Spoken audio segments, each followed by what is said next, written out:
You believe deeply in your system, and we believe just as deeply in our system. It is not our common beliefs that have brought us together here, but our common interests and our common hopes. The interest that each of us has to maintain our independence and the security of our peoples, and the hope that each of us has to build a new world order in which nations and peoples with different systems and different values can live together in peace, respecting one another while disagreeing with one another, letting history rather than the battlefield be the judge of their different ideas.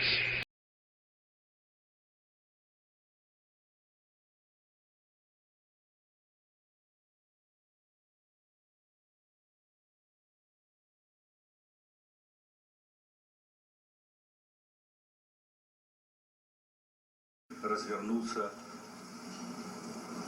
в своем движении в другом направлении, к новому мировому порядку, к новой цивилизации. Even that does not describe why the world has changed so much and why the world has turned so much toward a new world order and a new kind of civilization.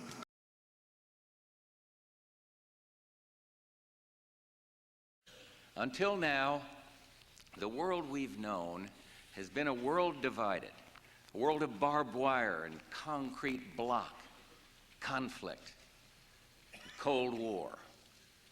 Now we can see a new world coming into view, a world in which there is the very real prospect of a new world order.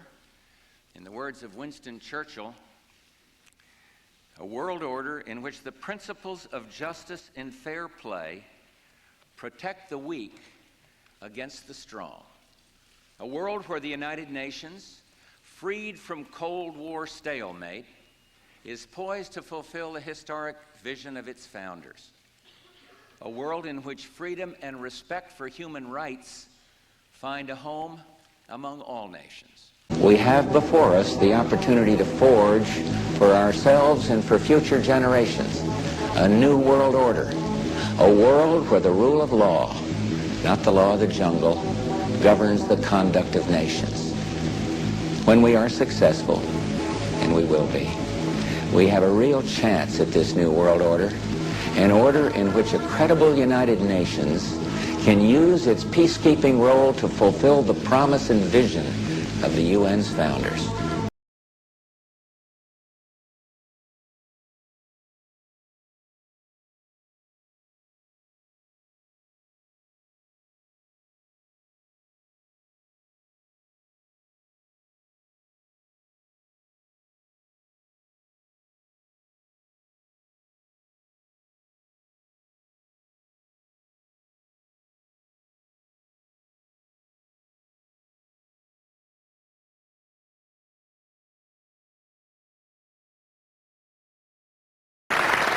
George Bush has invoked a new world order without enunciating a new American purpose. After 1989, President Bush said, and it's a phrase that I often use myself, that we needed a new world order.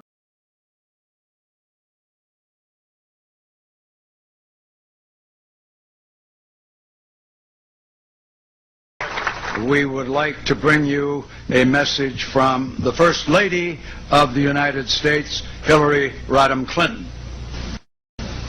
Good evening and congratulations, Walter, on receiving the World Federalist Association's Global Governance Award.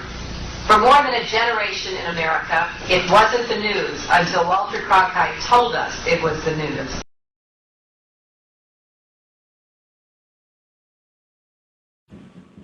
There is a chance for the President of the United States to use this disaster to carry out what his father, a phrase his father used, I think, only once, and hasn't been used since, and that is a new world order. This is a moment to seize. The kaleidoscope has been shaken, the pieces are in flux, soon they will settle again. Before they do, let us reorder this world around us.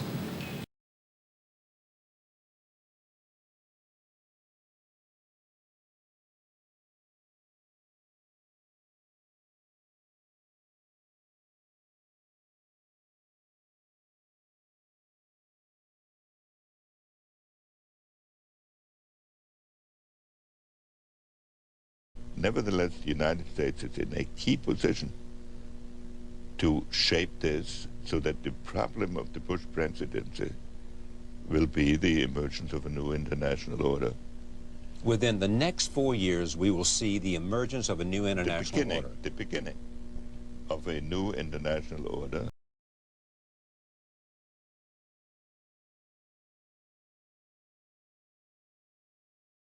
The first decade of the 21st century, that out of what will be seen as the greatest restructuring of the global economy, perhaps one even greater than at the time of the Industrial Revolution, a new world order was created. When my predecessors were speaking to this event a century ago, the world order of the 19th century they were describing was defined mainly by the balance of military power, and they saw European empires dividing the world between them. From the time of 1945, when my predecessors of the post-war years spoke to you, the world order was simply defined by the high-stakes standoff that characterized the Cold War years. These were orders that were ultimately reflected by political weight and military strength. But today, with Asia already outproducing Europe, India and China are clearly becoming part of our new order, and they're doing so principally because of their economic strength and potential. All these new challenges are bringing together about the biggest restructuring we have ever seen, not just of the global economy, but of the global order as a whole. And 200 years ago, a famous British Foreign Secretary said that the new world had been called into existence to redress the balance of the old. In 1990, another old world ended, dominated by the Cold War, and people talked then, in 1990, of a new world order. What they actually meant then was a new political order.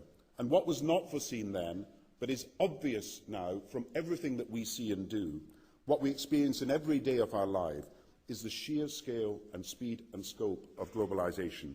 And it's only now that we can begin to understand that the world order that globalization brings and what it's going to look like, it's driven forward now not just by the balance of military strength, the Cold War times, or ordinary political power.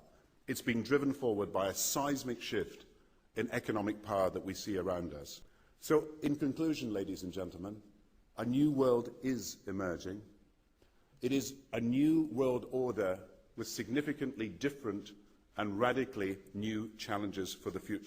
It's of course obvious today that the national dimension is not enough. It's a question of common sense.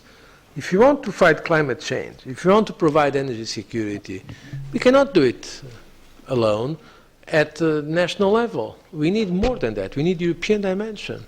The European dimension is the indispensable dimension through the local to the global. And the more globalization goes, and it's quite obvious that it is there to stay, we need that dimension more. There's a need for a new world order, but it has different characteristics in different parts of the world that we have to bring about together with other countries a different consciousness of what a world order is. That yes, we are living in a period of tremendous turmoil now. But I think that at the end of this administration, with all its turmoil, and at the beginning of the next, we might actually witness the creation of a new order, because people looking in the abyss, even in the Islamic world, have to conclude that at some point ordered expectations must return under a different system.